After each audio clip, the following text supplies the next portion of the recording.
apareceu na minha página. Tô indo lá agora. Sim. Deixa eu compartilhar também. Boa noite, Letícia. Letícia, boa noite. Boa noite, pessoal. Vamos chegando. Daqui a 2 minutos começaremos a live.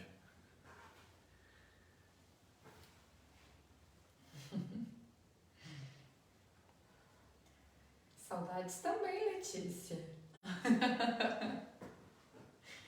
Tem uma semana que a gente não se vê. Deixa eu ver quem mais. A Lúcia Keiko Yoshida já está por aqui. Boa noite. Boa noite para você. A Lilian Cristina Plastina também. Boa noite. Boa noite, Lilian. É isso aí. O pessoal que vai entrando já vai marcando os amigos nos comentários, compartilhando o link da live no perfil do Facebook. A gente adora ver um comentário com o selo de compartilhador. Legal, né? Muito legal. Ó, o Adão, né? O Fer e a Mila. Fer e a Mila. Dando boa noite pra gente, a Natália Gomes também. Natália, querida, boa noite, Natália. Boa noite pra todo mundo. Legal, pessoal. Noite gelada. Muito frio, hein? Que frio. Pois é. Ó, a Daniele Barzon também acabou de entrar. Um abraço, boa noite. Daniele. Vamos chegando, pessoal. Ó. A Letícia já ganhou o primeiro selo de compartilhador aqui, Letícia. Valeu! Ela já vai marcando todo mundo. A Daniele Barzon já colocou um emoticon aqui com frio. Bastante. Olha, a Thelma Dalila dando boa noite pra gente. Boa noite, prima. Boa noite, Dalila. O seu Antônio de Menezes Barbosa. Boa noite com frio ou sem frio? Em Paranavaí fazendo frio é algo Nossa. difícil de observar, né? Que legal, mas tá muito frio mesmo. Ó, a Benedita Arruda também já está por aqui, dando boa noite. Oi, Benedita, boa noite. Né? A Lilian Plastina está dizendo que está aqui em Arapongas, uma mamãe. Sim, Dona Hortência, minha paciente querida. Beijo aí para Dona Hortência também. Ela disse que a Érica, ela adora o seu sorriso. Obrigada. Obrigada pelo carinho. Deixa eu ver quem mais que está por aqui. Olha, a tia Cristina apareceu. Faz tempo, hein, tia Cristina, que não assiste. Boa noite, Beijão, tia Cristina. Que senhora. bom tê-la por aqui. Olha, a Lilian Cristina está dizendo que a Dona Hortência ama a gente. Legal. Muito bom.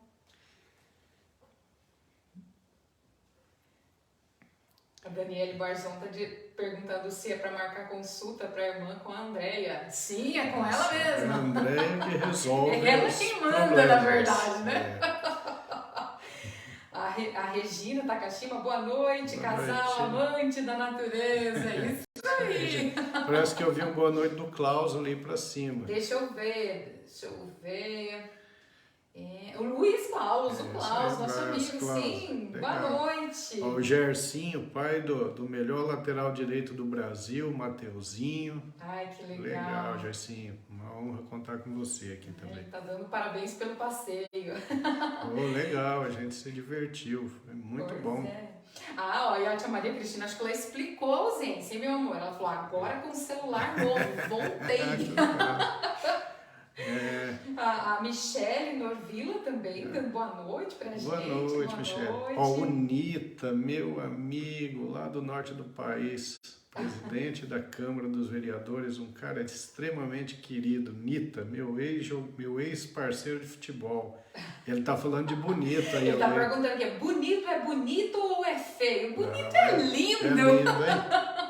A gente gosta muito daquele lugar. Muito bom. A Lô já tá por aqui com a gente. Boa noite, Cunha. Tá com o pai. O pai hoje sofreu um leve acidente, o cachorrinho dele, o Neguinho, um cachorrinho que ele adotou há muitos anos, hoje deu uma pegadinha no dedo dele. Mas vai ficar tudo bem, né, pai? Boa noite, seu Toninho. Que bom ter o senhor ao vivo aqui, hein? Muito bom mesmo. Legal. Ó, a Catarina Miu, que também deu querida boa noite Catarina. pra gente, e tá com selo de compartilhador também, ó. Celina Positivo. Sim, a Catarina Miuk, né? Isso, Catarina Miu. Catarina, querida, sim. Ó, o Gerson Rodrigues também. Que tá é o falando, pai do Mateuzinho. Isso, falando que vindo de você o elogio, ele se sente honrado. Legal. Deixa eu ver quem mais, acho que eu pulei, ó. A Tânia Scarpim Machado também tá por aqui dando boa noite pra gente. A Tânia, que também é motoqueira, ela e o marido viajam bastante. Que delícia, né? Ó, vi um elogio da Ivone também ali, dizendo que a gente voltou mais bonita, de bonito. Obrigado. Aquele lugar só faz bem, né? Sim. A gente fica meio com aparência de selvagem quando tá lá, né? Sim. Mas volta com a alma lavada com aquela água cristalina e gelada. Deixa eu ver quem mais aqui, ó. A Maria Albertina Della Roveri, também dando boa noite pra gente. Legal. Deixa eu ver, o Newton Silva dando Dóia, craque Dóia, ex-jogador do Santos, olha só. Repleto de gente do futebol na nossa live, que legal. Amizade da época em que eu jogava, que bom. Uhum. E ele disse assim, ó, meu jogador, conheço bonito, ali é bonito mesmo. E bonito era o jeito que você jogava, Dóia. Atacante fantástico, ia pra cima, atacante diferenciado. Ó, o seu Antônio tá mandando uma mensagem aqui dizendo que ele tá segurando a ansiedade sobre as perguntas que serão feitas. Isso aí. Já vão preparando aí, legal, gente, legal. pra mandar pra cá. A Sara Pedrigo também tá por aqui, Sara, que é outro casal motociclista, né? Sim. Boa noite pra vocês. A Sara gosta, a Sara e o marido, o Sidemar, eles viajaram também aí nessa semana que a gente viajou, eles também viajaram. Sim, muito legal. Ó, Josiane Bussadori também, dando boa noite pra gente. A Maria Zalete também. A nossa galerinha. Ó, Zé Roberto, olha só, meu grande amigo, Zé Roberto Zacarias. Zé Roberto, seleção brasileira, jogador do Londrina, sabia tudo de bola, né? Treinador da Chapecoense, do Londrina. Grande amigo querido, mora lá no Mato Grosso do Sul. Verdade. Né, Zé? Abraço. Legal. Ó, meu amor, aqui, ó, participando, Ana Paula Matheus Oliveira, dando boa noite pra gente. E olha só quem tá por aqui, Simone Pistori Gerardi, acho que é Gerardi, né? Me corrija aí, Simone, dizendo, Dr. Milton, meu eterno querido residente de neurologia, cada dia mais bonito, com essa mulher maravilhosa ao seu lado. Simone. Que legal, que honra. Carinhosa, mandou um abraço aqui, ó. Tê-lo aqui conosco. Usou a hashtag fã desse casal. Obrigada pelo carinho. Que legal, que legal. Ó, a Daniele Barzon marcando a galera toda. Isso aí, Daniela. É isso aí. Gente, eu acho que nós podemos começar. Ó, o Jeremias, meu amigo de infância, querido. Boa noite, Jeremias. Craque de bola e agora âncora da medicina. O pessoal tem uns comentários muito bons, né? Bom, então vamos lá. Então a gente fez a live do Covid, né, há 2 semanas atrás. A princípio era para esgotar o assunto num dia só, mas não deu, né? Porque tiveram muitas perguntas sobre o Covid-19 e no final nós ficamos apenas falando sobre o Covid-19. Foi muito bom, né? Porque a gente tirou muitas dúvidas em relação a contágio, as mutações, né? Falamos um pouquinho das diferentes vacinas, falamos também a respeito de tratamentos, falamos a respeito dos cuidados que devemos ter para que a gente não fique contribuindo para essa proliferação viral. E hoje nós vamos falar exclusivamente sobre as complicações neuropsiquiátricas do Covid-19. eu fiz várias revisões de vários artigos. Então, primeiro eu vou dar uma pincelada e depois a gente vai começar a falar de artigo por artigo, de estudo por estudo, tá certo? Bom, então, o Covid-19 é um grande problema na sua fase aguda, mas infelizmente, numa porcentagem grande das pessoas, deixa sequelas. Então, alguns estudos chegam a falar em 1 para 4. Cada 4 pessoas que tiveram Covid, uma vai ficar com a síndrome pós-Covid, também chamada de Covid longa. Tem um outro estudo que depois a gente vai falar, que fala lá de complicações importantes em 1 para cada 9 pacientes. O fato é que nós temos que ter a consciência de que o Covid-19 não é apenas a fase aguda. Infelizmente, depois da fase aguda, depois da recuperação que se tem, ainda podem ficar sequelas. E eu acho muito importante as pessoas terem noção a respeito disso, né? Porque até algum tempo, eu acho que ainda tem alguns defensores da ideia de que o ideal era que uma grande parte da população pegasse a doença e aí então viria a imunidade de rebanho. Isso naturalmente acontece depois que cerca de 60%, talvez um pouco mais, da população adquira o vírus. E aí então haveria uma grande porcentagem de pessoas com anticorpos e o vírus teria um poder menor de transmissibilidade.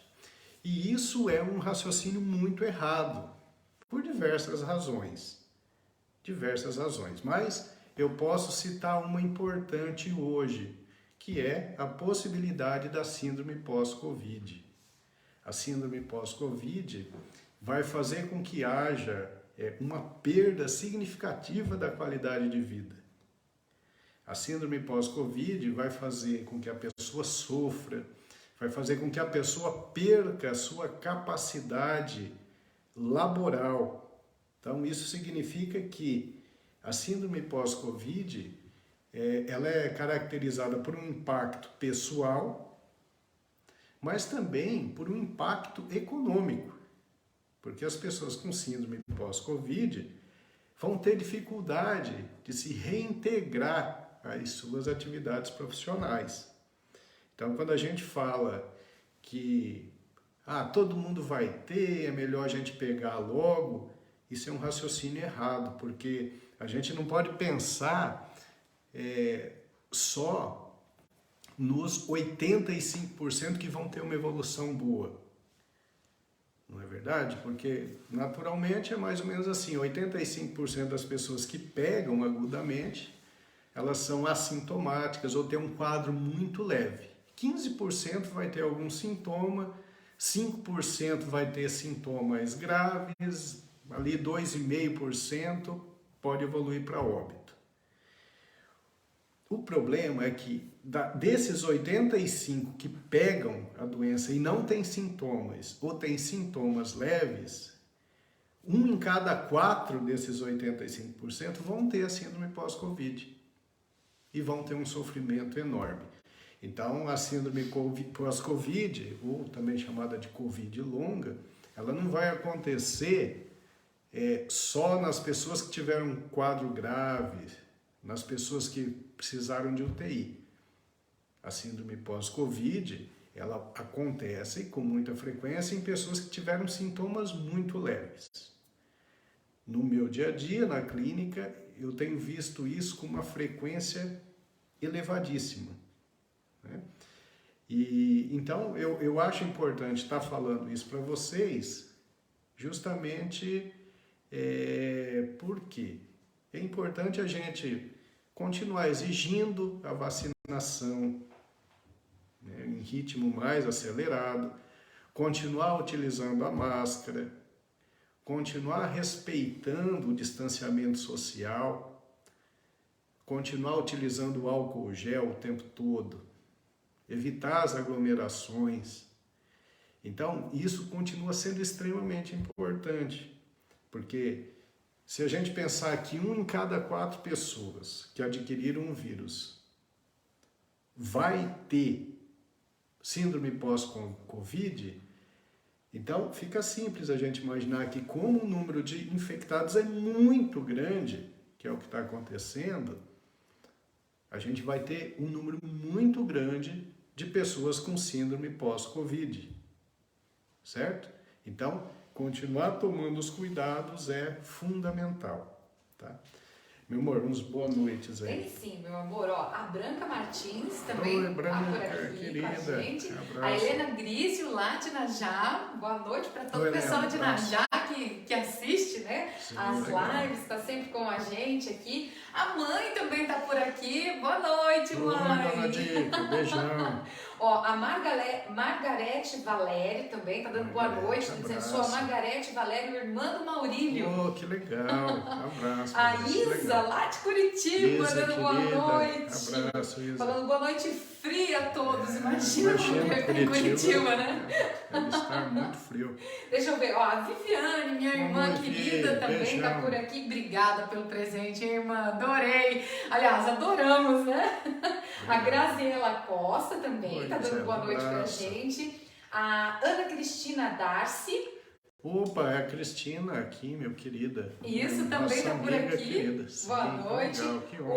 O João Della Rovere Oi, também João, um abraço. tá assistindo Lá com a de gente. Matinhos. Isso, e nós já temos perguntas aqui que nós vamos guardar, né, para o momento das perguntas, mas a gente agradece aí o pessoal que vai mandando os questionamentos. É isso aí, já vão preparando, O mandando. Dr. Tiago Prado, cardiologista renomado, um cara fabuloso, meu amigo querido, acompanhando a gente. Que honra, Tiago. Legal. Dando parabéns Obrigado. aí pela live.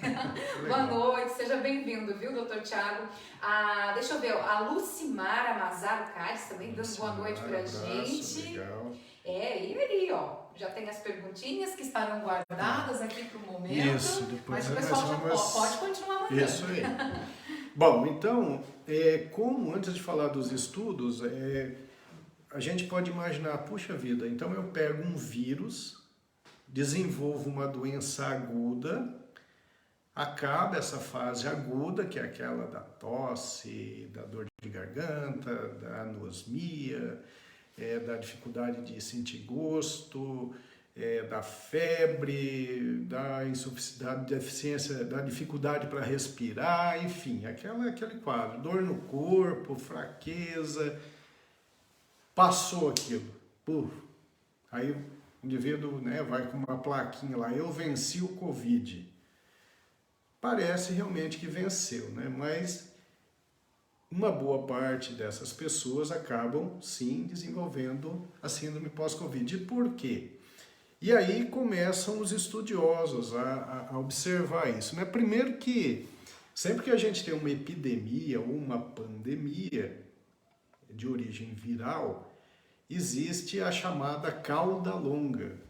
Os infectologistas, né, os estatísticos chamam de cauda longa da epidemia ou da pandemia. O que é essa cauda longa? É que, geralmente, quando ocorre a infecção viral aguda, numa boa parte das pessoas vai ficar uma diferença.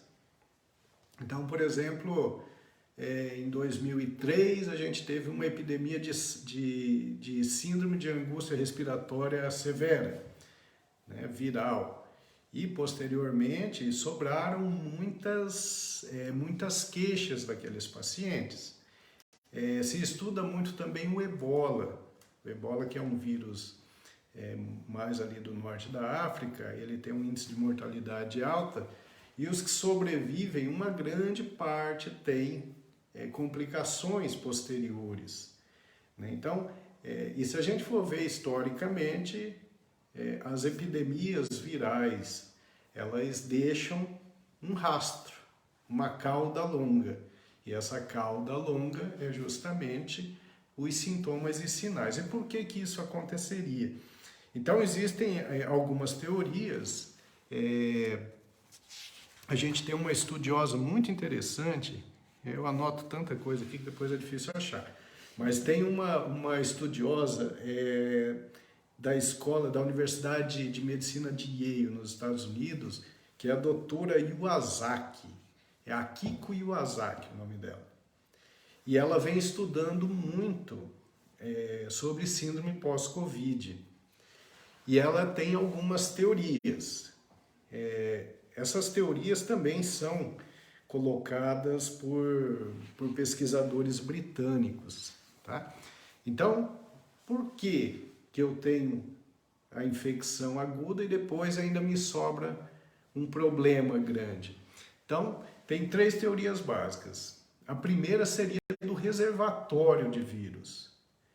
Então, você tem a fase viral aguda e depois você melhora, mas o seu organismo continua inflamado.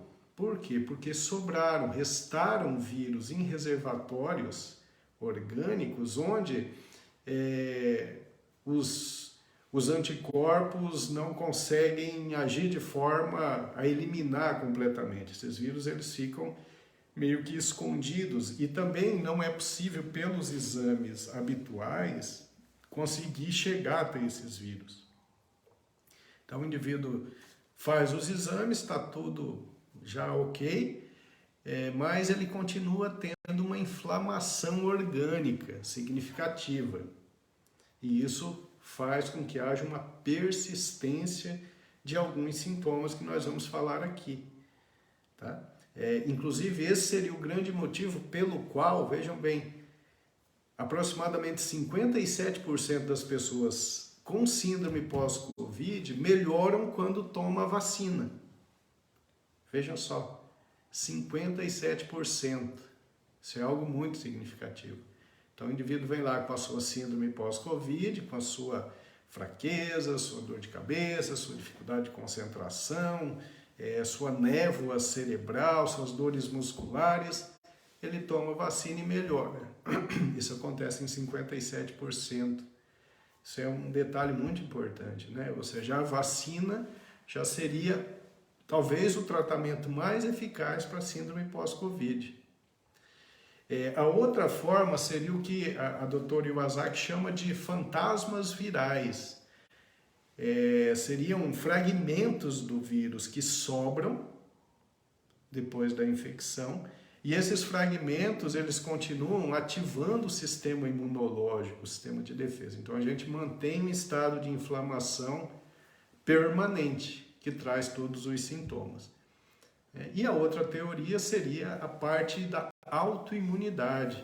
Então, quando nós ficamos doentes com o SARS-CoV-2, o nosso organismo produz anticorpos contra esses vírus, mas acaba tendo uma reação cruzada e além de atacar além dos anticorpos atacarem os vírus, acabam também atacando o nosso próprio organismo em algumas áreas. Então seriam essas 3 teorias e por isso então que nós ficaríamos com a síndrome pós-Covid. As 3 teorias, o que prevalece é uma inflamação crônica subclínica, né? Aquela da qual a gente já falou em tantas lives. Mas quando o organismo se mantém inflamado, vêm os sintomas. Bom, então agora eu vou falar dos estudos aqui. Não tem uma ordem de importância, eu fui vendo vários, tá? E eu separei aqui os melhores, que eu achei melhores, né? Então tem, por exemplo, o estudo multicêntrico em Milão, na Itália, que foi feito, coordenado pela doutora Elisa Canu, que é do Hospital São Rafael, lá em Milão. Eu tive a oportunidade de fazer curso nesse hospital, curso de doença desmielinizante, e eles têm um grupo fabuloso lá, e eles têm feito um estudo, então, esse estudo é multicêntrico, e eles chegaram à conclusão seguinte, que as infecções por Covid-19 estão associadas a transtornos cognitivos e comportamentais significativos até 6 meses após a infecção aguda.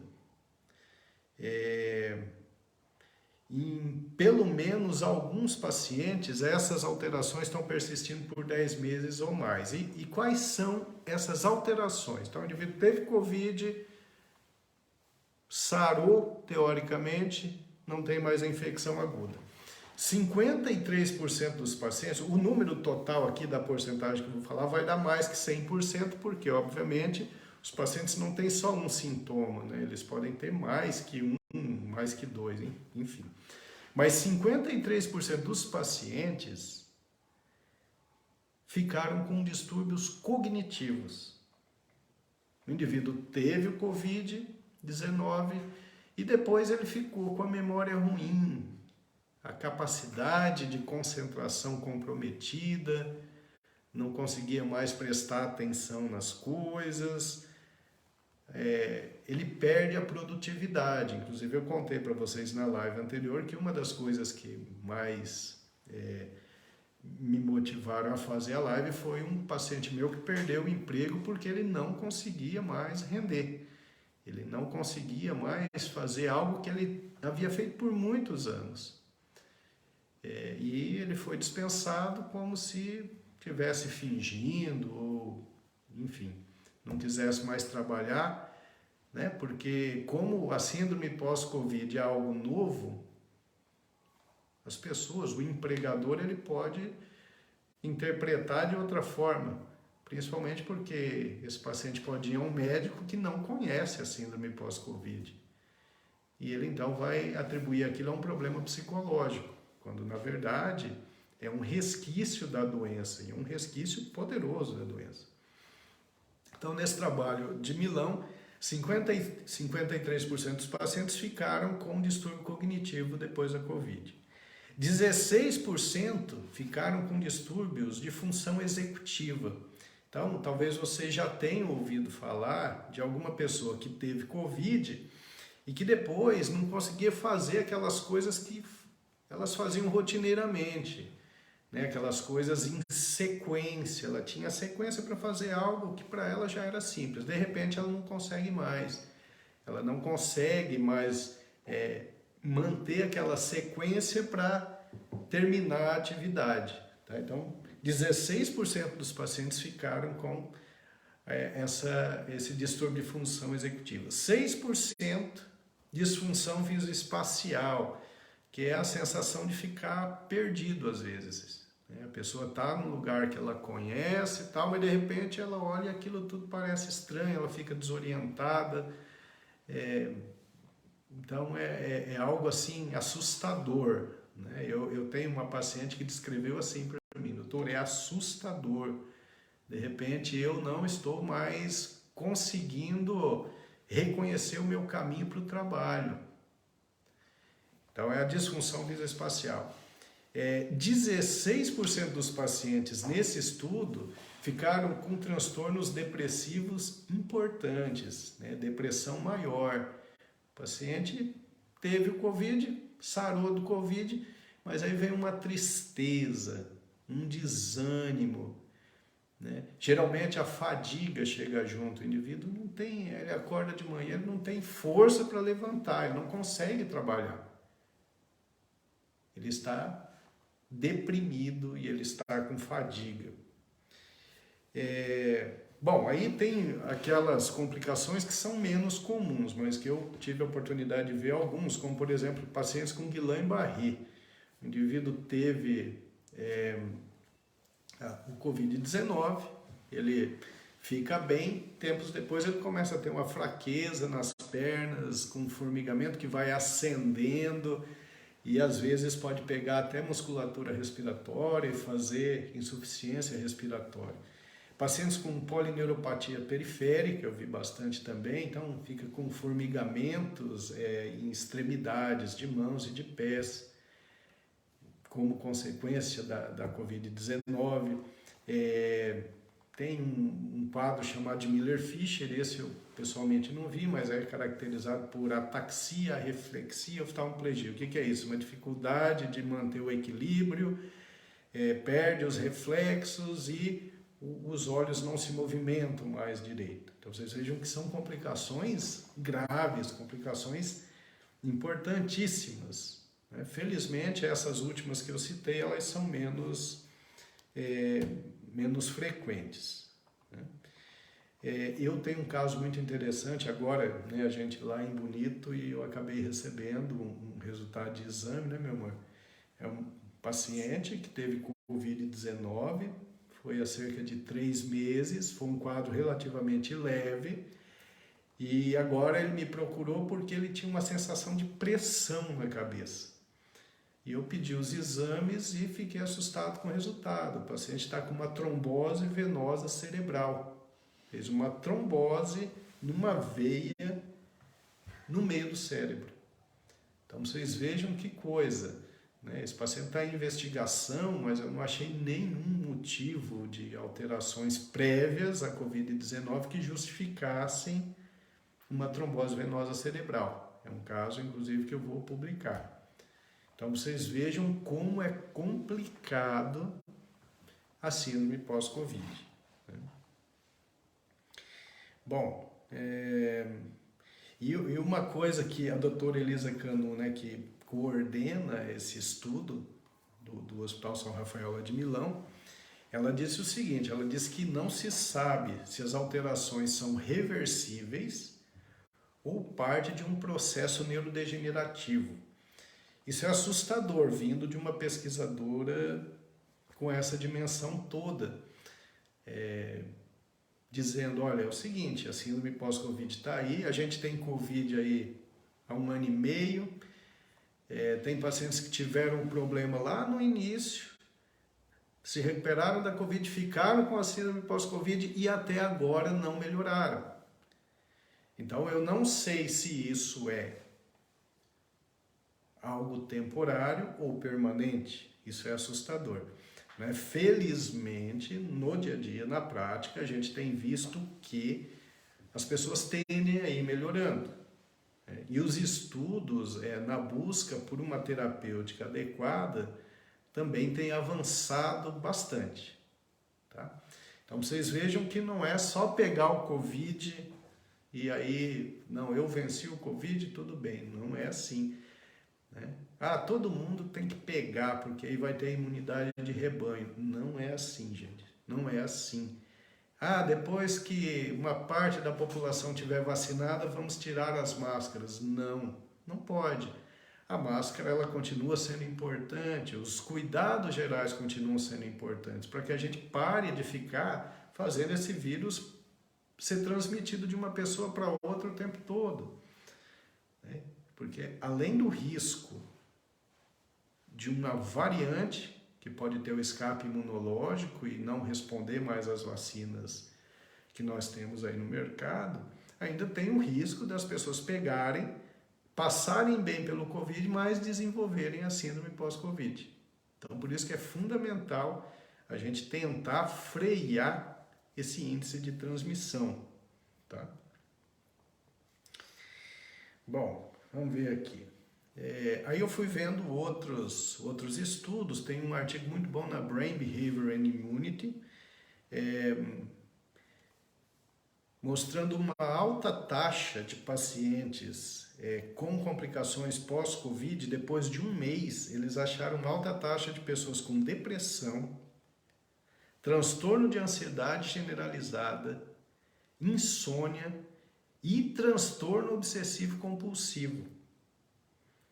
Então, o vírus realmente ele faz alterações importantes de função cerebral, provavelmente por um processo inflamatório crônico subclínico.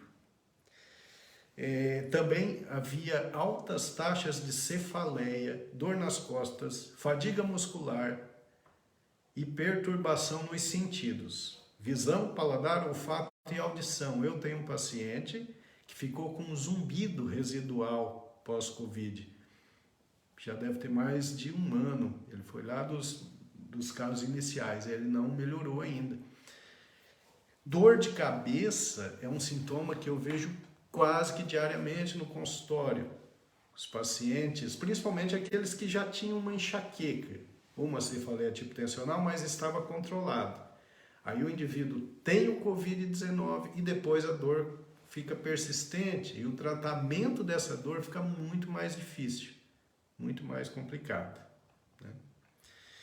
Bom, tem um estudo nos Estados Unidos com mais de 230 mil pessoas que tiveram Covid-19.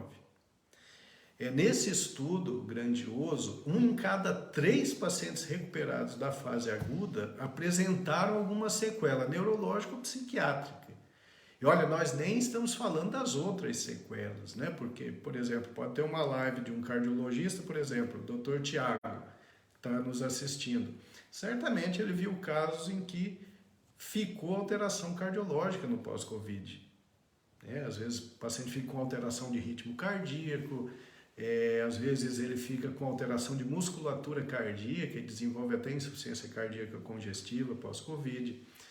Porque a gente sabe que esse vírus ele se liga a um receptor, que é o receptor de enzima de conversão de angiotensina 2, que é um receptor que está em todas as células do corpo. Então, por isso que a gente vê alguns pacientes que tiveram Covid e fizeram uma insuficiência renal. Os pacientes têm Covid e muitas vezes ficam com sequelas pulmonares, ou ficam com alteração cardíaca, ou alteração renal, ou tem acometimento intestinal significativo. Ou seja, é um vírus realmente amedrontador, porque ele pode acometer diferentes órgãos e sistemas no organismo. Bom, então nesse estudo ele é 1 em cada 3 pessoas e com 230 mil pacientes, é um acompanhamento muito grande. E as queixas mais comuns foram lapso de memória, fadiga, dor de cabeça. Eles acharam disfunção cognitiva, que seria um distúrbio de memória, por exemplo, em 81% dos pacientes que tiveram síndrome pós-Covid, cefaleia em 68%, tontura é uma queixa muito frequente também, como síndrome pós-Covid, perda do olfato, visão turva, zumbido, perda do paladar. Gente, é muita coisa. E olha, são estudos grandiosos, né? Esse estudo americano com 230 mil pessoas. É muita coisa, né? Aí tem um estudo na Lancet, que é uma revista inglesa, que mostrou a fadiga como sendo a complicação mais frequente da síndrome pós-Covid. Fadiga, provavelmente você já viu uma pessoa ou outra com, depois do Covid. É uma falta de energia, é uma falta de força, é uma dificuldade para fazer qualquer coisa. Falta energia, certo? Então, essa é uma das queixas principais. Bom, aí antes de você fazer umas perguntas, meu amor, eu vou citar aqui o Dr. Rodolfo Damiano.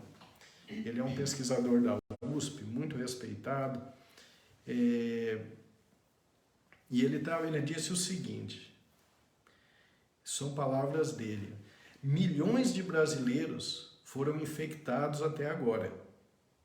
É possível que o Brasil enfrente uma onda de doenças neuropsiquiátricas nos próximos anos com impacto ainda desconhecido. Olha só.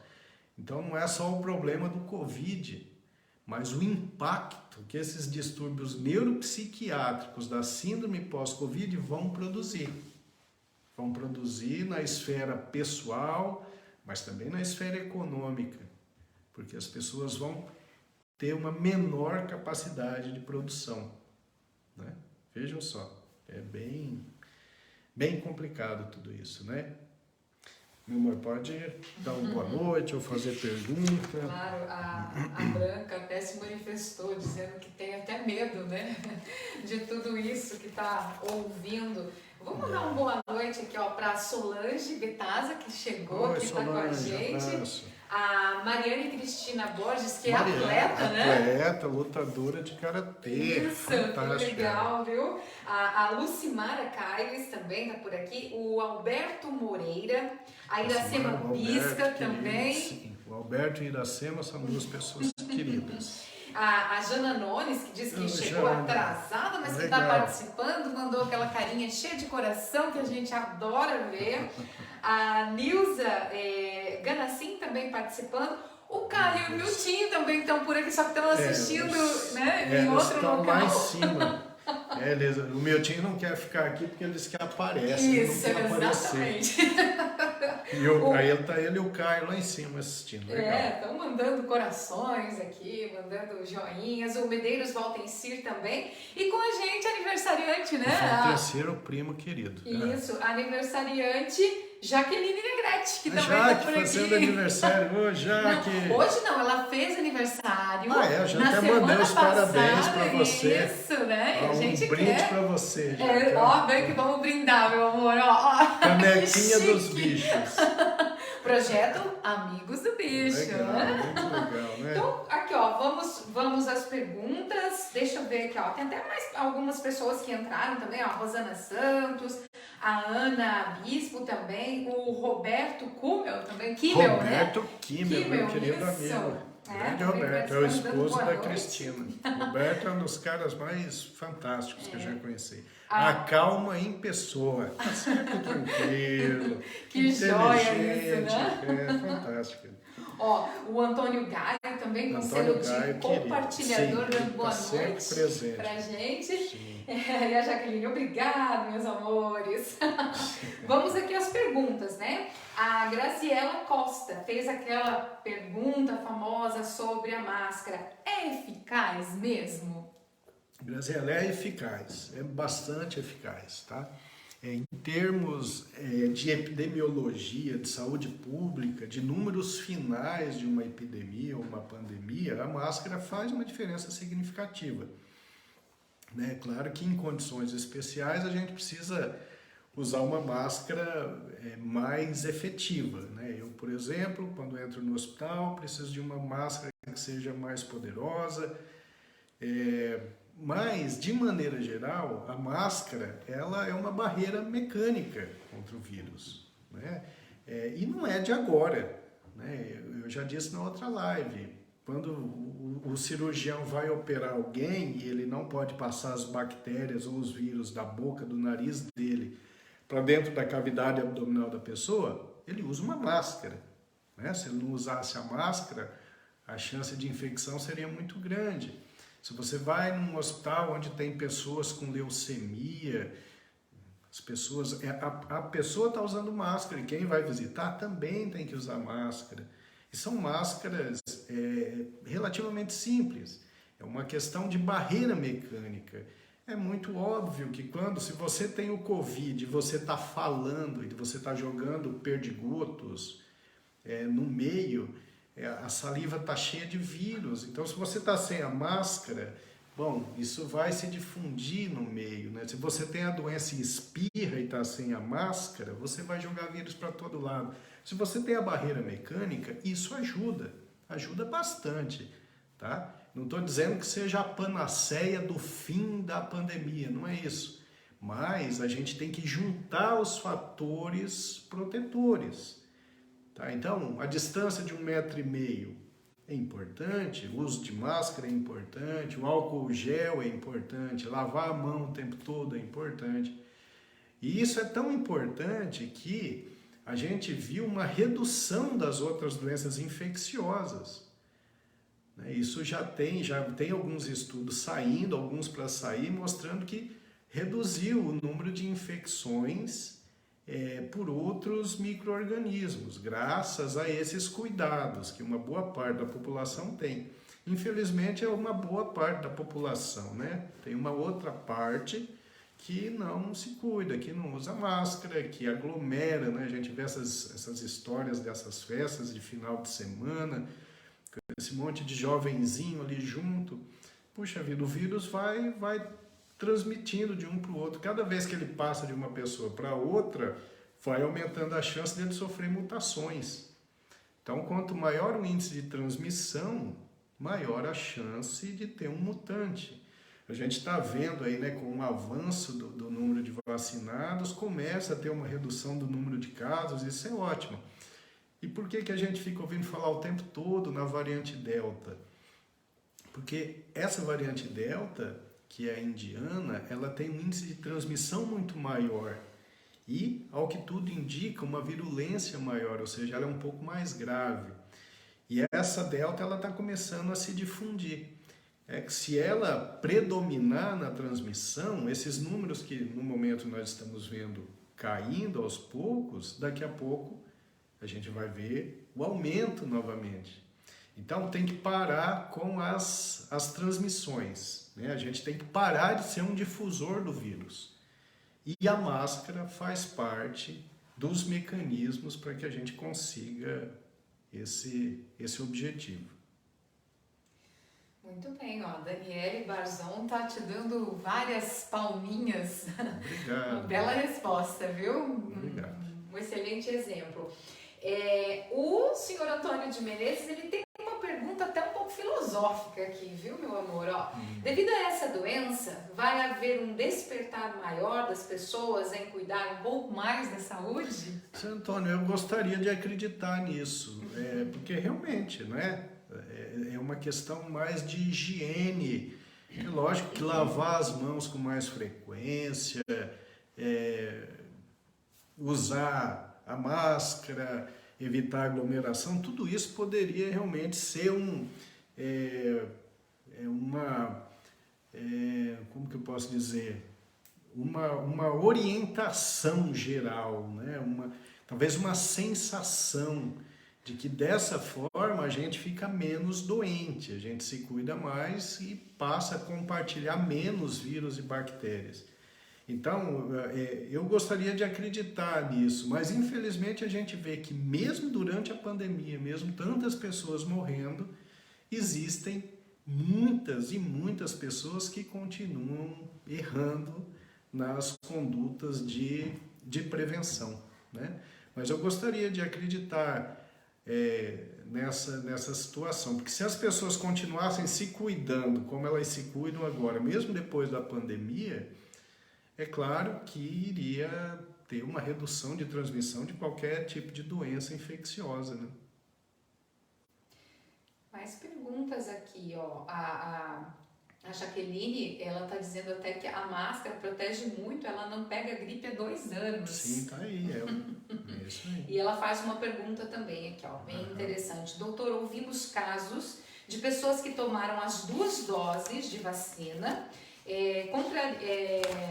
pegaram a doença e vieram a óbito, né? A ciência já tem uma resposta porque isso ocorre, e aí ela continua, né, dizendo que ela tem uma secretária que tem um sobrinho que mora no Mato Grosso, que faz parte dessa estatística, e por isso ela acredita que essa notícia não seja falsa. Não é falsa, Jaqueline. A vacina, ela faz o quê? Ela impede a gente de pegar a doença? Não, ela não impede, ela diminui a chance.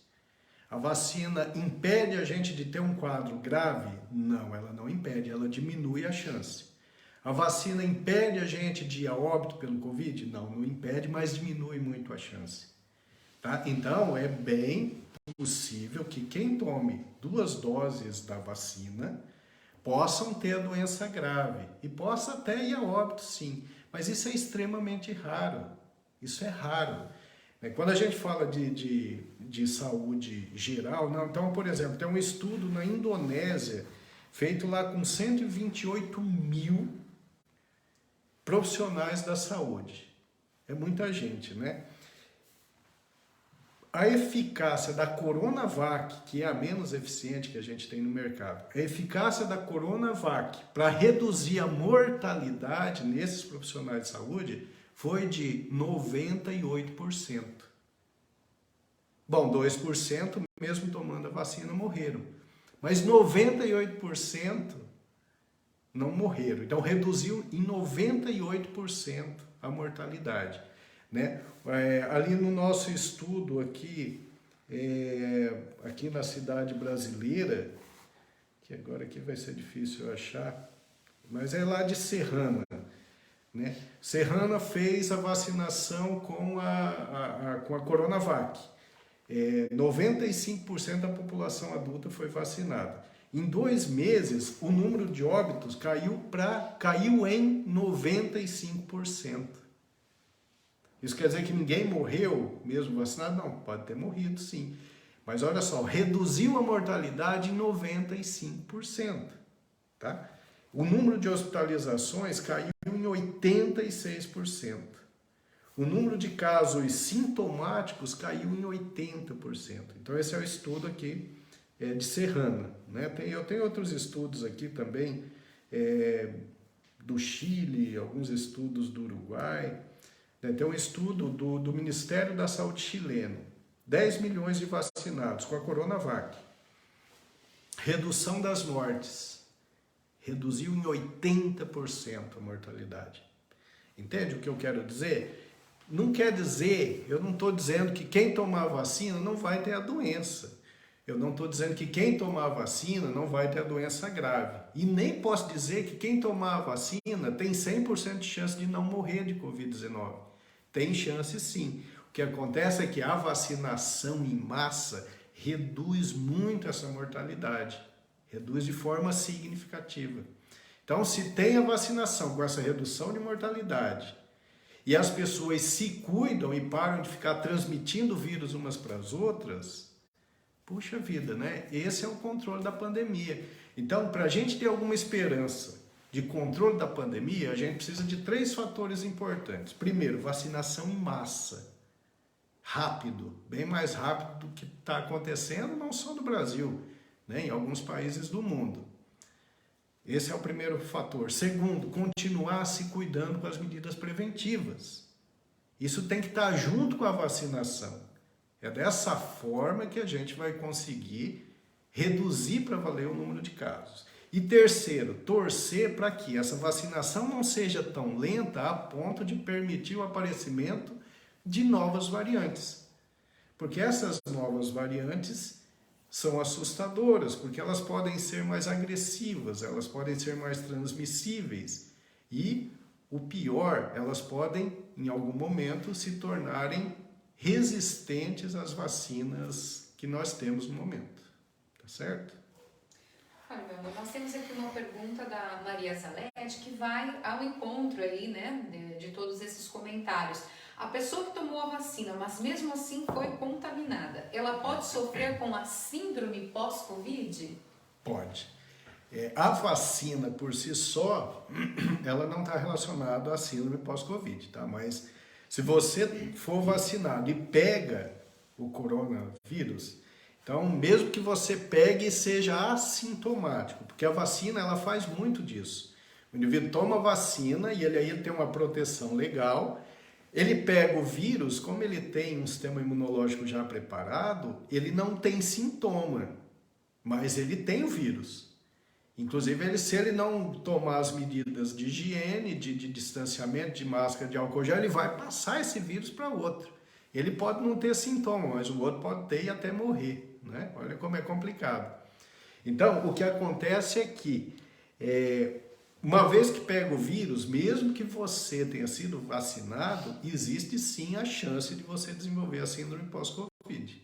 Pergunta boa. E agora a Sara Fedrigo também participando com pergunta. Ela quer saber se a vacina que estamos tomando agora previne para esta nova variante, a Delta. Até agora, felizmente, sim. Tá? Ainda dá uma proteção significativa, né? Tem alguns estudos aí. Eu vi estudo com a da AstraZeneca e com o da Pfizer, mostrando que ainda são eficientes, mas menos eficientes do que em relação ao vírus original, ao vírus primitivo. Tá? Então, por enquanto, ainda é possível você utilizar a vacina e ter proteção contra a variante. Mas tem que torcer para que não fiquem surgindo novas variantes. Ana Cristina Darcy pergunta agora. Querida. Como acompanhar preventivamente o pós-Covid? Então, vai depender dos sintomas.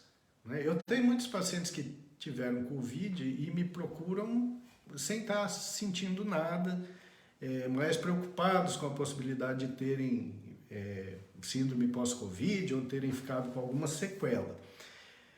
Quando não há sintomas, eu tenho muitos pacientes que tiveram Covid e se recuperaram e estão aí na sua atividade, né, perfeita. Então, esses chegam no consultório, a gente examina, faz uma história e às vezes nem precisa pedir exames, né? Então, como é que você vai saber se ficou com síndrome pós-Covid ou Covid longa? Ah, você vai saber. Você vai saber porque a sua vida vai ficar com uma qualidade completamente comprometida, né? Você vai sentir uma fadiga, você vai ficar muito esquecida. Eu tenho muitos pacientes que falam da tal névoa mental. Então o paciente começa a ter dificuldade de raciocinar, de interpretar aquilo que é falado para ele perde a capacidade matemática, né? Ou então o indivíduo está cheio de dor no corpo, ou então ele está deprimido, antes ele não era deprimido. Tem um caso, tem até parente de alguém que está participando na live que, incrível, mas desenvolveu um quadro psicótico pós-Covid. E não foi na fase aguda, não. Porque na fase aguda, quando o indivíduo está lá internado, na UTI, às vezes ele fica confuso, agitado, agressivo, né? Isso já é um grande problema, mas a gente consegue explicar exatamente por que isso acontece. Mas tem um caso que a gente está até acompanhando, em que ele desenvolveu essa síndrome psicótica depois do quadro agudo. Ele teve um quadro agudo que não foi tão forte, ele não precisou ficar hospitalizado, e depois de alguns meses ele começou com um quadro de alucinação, de delírio, de períodos de agressividade, períodos de despersonalização. Então, quando o indivíduo tem uma síndrome pós-Covid, Cristina, certamente ele vai procurar um médico rapidinho. Se ele não está sentindo nada, tranquilo, né? Uma coisa que a gente ouve muito também dos pacientes que tiveram Covid é uma redução da capacidade respiratória.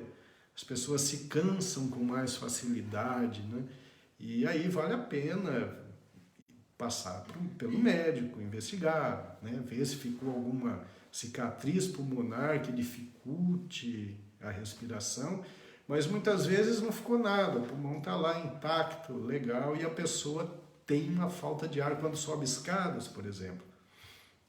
Nesses casos é importante retomar a atividade física de forma gradual para ir novamente recuperando a função pulmonar. Tá chovendo perguntas agora, viu? Manda abraço. Ó, a pergunta do Laércio Bianco. Doutor, para quem já teve Covid com sintomas leves, sem necessidade de tomar antibiótico e corticoides, as complicações são diferentes para quem teve Covid com sintomas mais graves? Pergunta boa também, Lércio. Muito boa. Então, os pacientes com Covid mais grave, esses que ficam em UTI, que às vezes precisam de intubação ou de um aporte de oxigênio muito grande, ou fazem insuficiência renal, às vezes têm problemas hepáticos. Esses pacientes, eles geralmente ficam com alguma sequela, sim. Eu diria que a grande maioria dos pacientes que passaram por UTI ficam com alguma sequela. É claro que essa sequela ela tem que ser trabalhada e na maioria das vezes ele vai conseguir se recuperar. Então isso é uma coisa, o paciente que teve Covid grave e suas complicações, ponto. Agora, o outro caso, que é o mais complexo e que a gente está tratando aqui hoje, é dessa síndrome pós-Covid, dessa Covid longa, que acomete os pacientes que tiveram quadro leve também, ou às vezes até pacientes assintomáticos. Então, esses pacientes tiveram um quadro super leve e depois eles começam a ter fadiga, distúrbio de memória, dor muscular, depressão, dificuldade de raciocínio. Entendeu? E é mais difícil para a gente explicar, tem aquelas teorias que eu falei lá no início. Agora, esse paciente que teve o quadro grave, esse realmente tem as sequelas da ação direta do vírus, né? E realmente são pacientes que levam um bom tempo para se recuperar depois e precisam trabalhar muito na reabilitação para melhorar a função pulmonar, função cardíaca, né? Alguns precisam fazer hemodiálise, enfim. Então, fase aguda grave, sequelas praticamente certas, né? E aqueles que tiveram um quadro leve, passa um tempo e vem a Covid longa, que são essas complicações que a gente está falando agora. A Josiane Cristina Ribeiro, ela está dizendo que durante os dias de isolamento com Covid, o maior sintoma que ela teve foi uma dor de cabeça, e ela até descreve aqui que enlouquecia. E que agora já passou, né, mas tem quase 2 meses que ela tem essas dores de cabeça, que vem acompanhando com você, e há um tempo atrás tinha conseguido controlar, né, essas dores, mas agora, depois da Covid... voltou, é isso que eu falei, né? Então, geralmente, as pessoas que têm lá uma enxaqueca, uma cefaleia tipo tensional, aí elas vêm bem, conseguem o controle. Chega o Covid, aí tem o quadro de dor de cabeça, que geralmente é mais frontal, é uma dor de cabeça forte, que pode durar ali na fase aguda do Covid. O restante dos sintomas desaparecem, mas a dor de cabeça persiste. E ela persiste, e ela é fásica. Eu estou com pelo menos meia dúzia de pacientes assim. Tem a dor de cabeça, dura ali uns dias muito forte, a gente se bate para controlar aquilo ali, controla, passa bem ali uma semana, 2, depois começa a ter uma dor forte de novo, e com características diferentes das características da dor primária lá de trás, da enxaqueca, da cefaleia tipo tensional.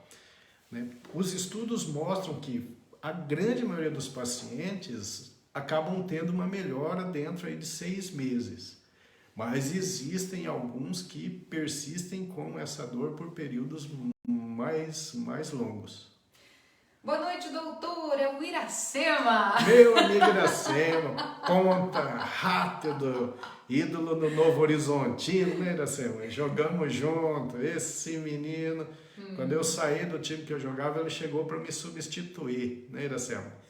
Ele está dizendo aqui, ó, que tomou a primeira dose, que pegou o Covid, mas que felizmente teve sintomas leves. Que bom, Iracema, que bom. Então, a primeira dose, ela quase não protege, né? O índice de proteção da primeira dose é muito pequeno. Então, tem que tomar a primeira dose e continuar se cuidando. Aí toma a segunda dose, tem que continuar se cuidando até 3 semanas depois da segunda dose. Passaram as 3 semanas, continua se cuidando. Não muda nada.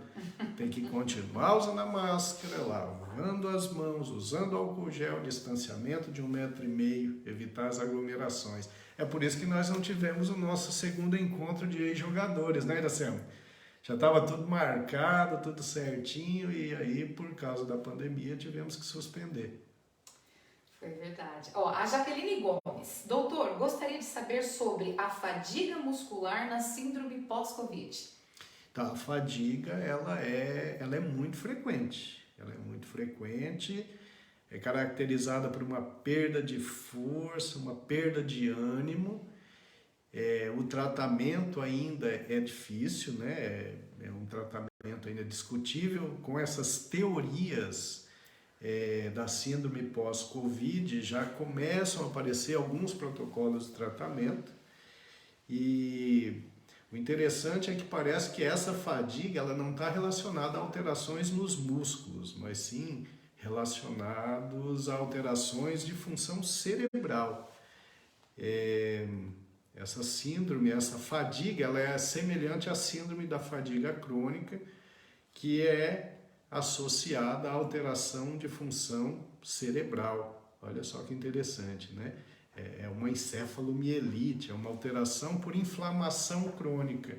Né? As células da glia, que são células cerebrais diferentes dos neurônios, elas promovem uma inflamação. Obviamente, essa inflamação foi desencadeada pela infecção, pelo SARS-CoV-2, e fica então essa fadiga. Então, é algo muito comum, né? Nesse estudo em inglês, por exemplo, que eu falei para vocês, a queixa mais comum era realmente a fadiga. E a grande maioria dos pacientes vão tendo uma recuperação gradual depois de alguns meses. Jaqueline Negrete pergunta mais uma vez. Ela quer saber se o Covid será como a gripe, uma doença que sofrerá mutações constantes e nunca mais nós ficaremos livres dela. Teremos que tomar vacina todos os anos? Jaque, é uma possibilidade, é uma real possibilidade, né? O Covid ele não veio aqui para dar uma chacoalhada na humanidade e ir embora, não. Parece que ele vai ficar, né? Ele vai ficar. As vacinas vão melhorando, porque anualmente vai ter que se tomar reforços, e esses reforços eles já vão ser mais preparados para os vírus mutantes. Então é como você está dizendo, provavelmente vai ficar como as vacinas do HN, né? O vírus da gripe, e que anualmente a gente vai ter que fazer reforço. O problema do vírus, do SARS-CoV-2, é a agressividade e o repertório de agressividade dele, né? Ele pode atacar múltiplos órgãos, então pode surgir uma mutação aí que seja mais agressivo para um outro órgão que não o pulmão, né? Tem o risco desse vírus interferir na síntese do interferon humano, e quando a gente tem essa dificuldade de utilizar, de sintetizar o interferon, a gente facilita a reativação de vírus que estão latentes no organismo. Então a gente está começando a ver pacientes com reativação de herpes zoster, de herpes tipo 1 e outros vírus que ficam ali latentes. Então o repertório de agressão do Covid-19 é um repertório muito amplo, é muito mais amplo que o vírus da gripe, por exemplo. Então eu acho que é um vírus que veio sim para ficar, né? A gente vai ter muito trabalho aí com modificação de vacinas, né? Atualização de vacinas e reforços regulares de vacinação. Mas é um vírus que veio para ficar sim. Olha, o Laércio Bianco, ele agradece a resposta que você deu, referente à pergunta dele. Ele está dizendo que ele, a esposa e os 2 filhos tiveram Covid ao mesmo tempo, há uns 70 dias, mais ou menos, com sintomas leves. Então, ele quer saber se ainda tem a possibilidade de ter sequelas. 70 dias, Liz? 70 dias. Geralmente a Covid longa, a síndrome pós-Covid, ela surge mais precocemente. Geralmente depois de 1, 2 semanas já começam os sintomas. Então 70 dias é muito provável que vocês não vão ter nenhum problema. Mas eu tenho um caso ou outro aí, casos esporádicos em que a complicação veio depois. Veio com 90 dias, com 120 dias. Mas isso é muito raro. Então eu acho que 70 dias é um período legal aí para imaginar que vocês realmente ficaram livres da síndrome pós-Covid. E a Letícia Pelizari também está perguntando, é verídico afirmar que quem não apresentou reações pós-vacina já teria tido o Covid-19? Não. A reação pós-vacina é algo muito individual, né? Depende do sistema imunológico de cada um, e algumas pessoas têm realmente reação forte, reação importante, outros tomam e não sentem nada. De qualquer forma, tem que tomar a vacina, né? Então, eu tenho alguns pacientes que tomaram da AstraZeneca, tiveram reações fortes na primeira, e aí ficaram morrendo de medo de tomar a segunda. Quando tomaram a segunda, não tiveram reação nenhuma.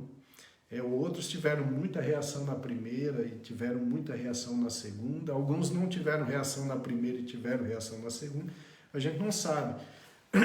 Mas a reação pós-vacinal, ela geralmente dura ali 1 dia, 2 e fica tudo bem.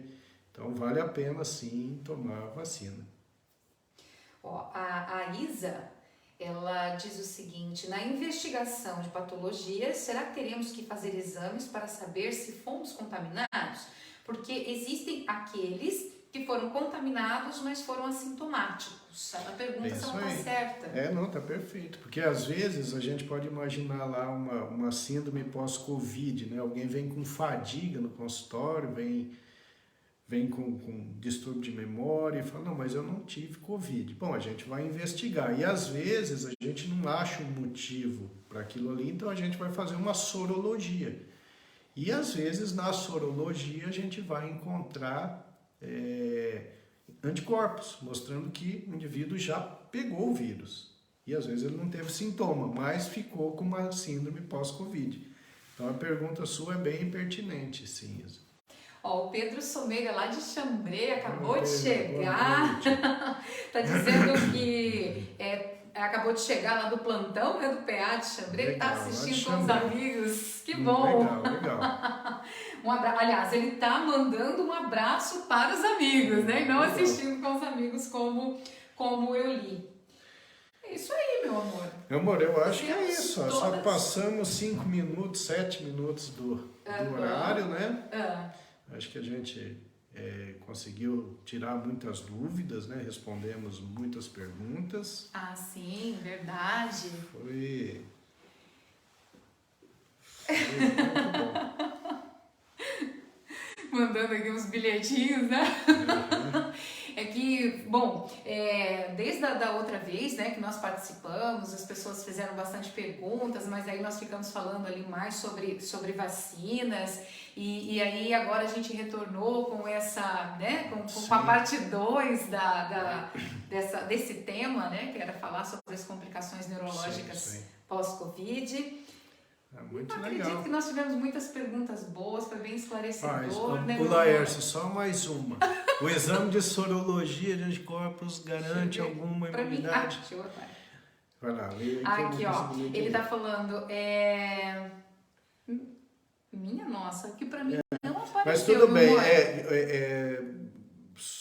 na sorologia, porque é assim, ó, se você tem o Covid, a grande maioria das pessoas que têm o Covid desenvolvem anticorpos. Por quanto tempo esses anticorpos protegem? A gente não sabe, tá? O estudo mais prolongado que a gente tem é um estudo francês mostrando que a grande maioria das pessoas, por até 6 meses depois da infecção, apresentam um número significativo de anticorpos. Então ele tem uma proteção significativa. Algumas pessoas não desenvolvem produção de anticorpos de forma significativa. Então, esses, teoricamente, eles ficariam suscetíveis a uma nova infecção, a uma reinfecção. Mas, de maneira geral, a pessoa que pega o Covid, ela desenvolve os anticorpos e esses anticorpos, de maneira geral, protegem por pelo menos 6 meses, tá? Essas respostas são assim baseadas em estudos esporádicos, né? A gente ainda não conhece tudo sobre a imunidade relacionada ao SARS-CoV-2, porque é algo muito novo, né? São 2 anos aí de doença. Meu amor, tem mais 2 perguntas aqui para encerrar, pode ser? Pode. Ó, o Jefferson Mara, ele disse que a mãe teve Covid com sintomas leves e depois de um tempo começou a cair o cabelo. Isso. E que agora eles estão em dúvida se foi o Covid, se foi vacina. Mara e o Jefferson, eles é um casal muito querido. Então, essa é uma queixa que a gente está ouvindo diariamente na clínica, é a queda de cabelo. O Covid-19 ele enfraquece realmente o folículo piloso, a raiz capilar, e é muito comum essa queixa. As pessoas têm Covid e depois têm uma queda de cabelo muito, mas muito significativa, sim. Cada caso a gente precisa investigar, ver se acha alguma alteração específica que a gente possa corrigir, mas de maneira geral, esse tipo de alteração é temporário, é passageiro. Depois de um tempo, o folículo piloso volta a ficar poderoso e o cabelo passa a cair menos. Mas isso é uma queixa muito frequente, sim.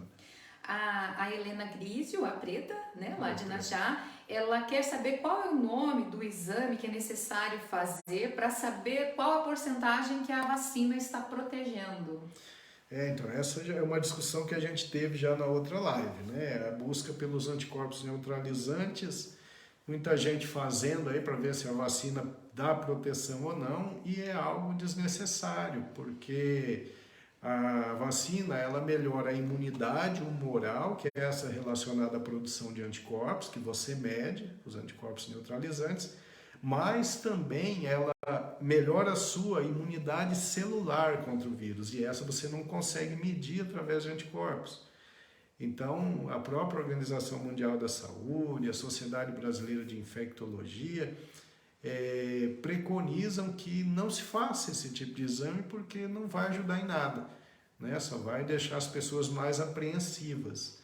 Eu, particularmente, eu tomei Coronavac, tá? E eu tenho um grande amigo que fez uns exames de sangue para mim e eu não pedi que ele fizesse anticorpos neutralizantes. Eu falei, não, eu não quero, não precisa, eu tomei Coronavac, mas atua pela imunidade celular, não precisa fazer. Mesmo assim ele fez. E aí, para minha surpresa, eu tinha um número muito grande de anticorpos neutralizantes, né? Então, se eu fosse por esse raciocínio errado, eu ia dizer, pô, a vacina, a Coronavac é excelente, aumentou meus anticorpos neutralizantes. Isso não quer dizer nada, porque a melhora da imunidade, ela é uma soma de melhora das múltiplas imunidades, das múltiplas células que produzem anticorpos, ou que apresentam antígenos, ou que blá, blá, blá, blá, blá, blá. A imunidade não é baseada só na produção de anticorpos. Então não adianta fazer esse exame para ver se a vacina protegeu ou não. Tem sim que tomar a vacina. Meus comentários tinham sumido todos aqui, ó, mas agora voltou. O pessoal já está em tom de despedida, de agradecimento. Muita gente que fez perguntas e que você respondeu, está agradecendo, né, pelas respostas. E é isso aí, eu gostei muito dessa live, achei que foi bem esclarecedora, muito boa acho mesmo. Que nós complementamos direitinho, né? Acho que a gente está com algum problema de sinal aí também, porque eu estou vendo que sobe o número, cai o número. Eu observei que tem umas oscilações assim. Mas valeu, pessoal, muito obrigado por terem assistido, tá? Próxima segunda nós já vamos fazer uma sobre fatores preventivos contra a doença de Alzheimer. A gente vai usar um artigo importante que foi publicado numa revista de alto impacto, uma revista americana, e vamos falar sobre o que fazer para reduzir as chances de termos doença de Alzheimer, tá certo? É isso aí, pessoal. Muito obrigada a todos que ficaram aqui com a gente ao vivo. Um grande beijo também, nosso carinho às pessoas que assistem a live depois, né? Tanto lá no canal do YouTube, Dr. Milton CR Medeiros, ou então que procura, né, a live depois nos nossos perfis. Obrigada também a quem compartilhou o link da live. E segunda-feira a gente está por aqui outra vez. Boa semana para todo mundo. Boa noite, pessoal. Tchau. Tchau.